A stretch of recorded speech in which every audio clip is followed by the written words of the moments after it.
আমরা আপনাকে দাঁড়ায় সম্মান করি। সো হ্যালো ভাই ব্রাদার, ওয়েলকাম ব্যাক। তো কেমন আছো তোমরা? ভাই রে ভাই, কে তুমি? বিশ্বাস করেন না রাসেল ভাই, এই খালাম্মা কোনোদিনও চিনে নাই আমার। সেই 2021 সালে আমি যখন আমার জীবনের প্রথম রোস্টিং ভিডিও বানাই, ঠিক তখনও এই খালাম্মা আমাকে বলেছিল কে তুমি। আর আজকে 2025 সাল, আজকে ওই খালাম্মা আমাকে চিন্তাছে না। বলেন তো ভাই, এটা কোনো কথা? দোষটা কি আমার না খালাম্মার? এটা কোনো কথা? ওয়েল, সো সবকিছু বাদ, এখন কাজের কথায় আসি। মহান আইলি কে? খেলার নাম বাবাজি, আগে আপোষে ডাকলাম আইলি না।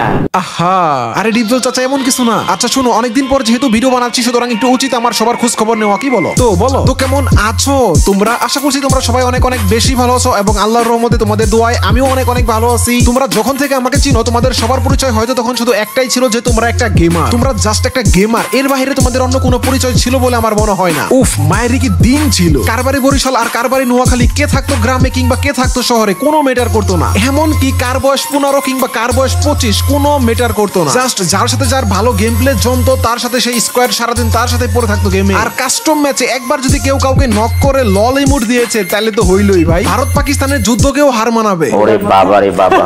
বিশ্বাস করেন না রাসেল ভাই, ভারত পাকিস্তানের যুদ্ধটাও এত ভয়াবহ না যতটা না ভয়াবহ অবস্থা হইতো শুধুমাত্র একটা লল ইমোট দেওয়ার কারণে। সেই সময়টা আমার জন্য ছিল একটা সোনালী সময়। কি না করছি আমি সেই সময়টা! ইস, কত জনরে কত ভাবে ভরছি, কত জনরে তো আবার পাছায় থাপ্পড় মেরে মার্কেট থেকে বের করে দিয়েছি। সেই ফ্রি ফায়ার গেম কিন্তু এখনো আছে, এখনো কিন্তু অনেক মানুষ আছে যারা কিনা সারা রাত জেগে ফ্রি ফায়ার গেম খেলে।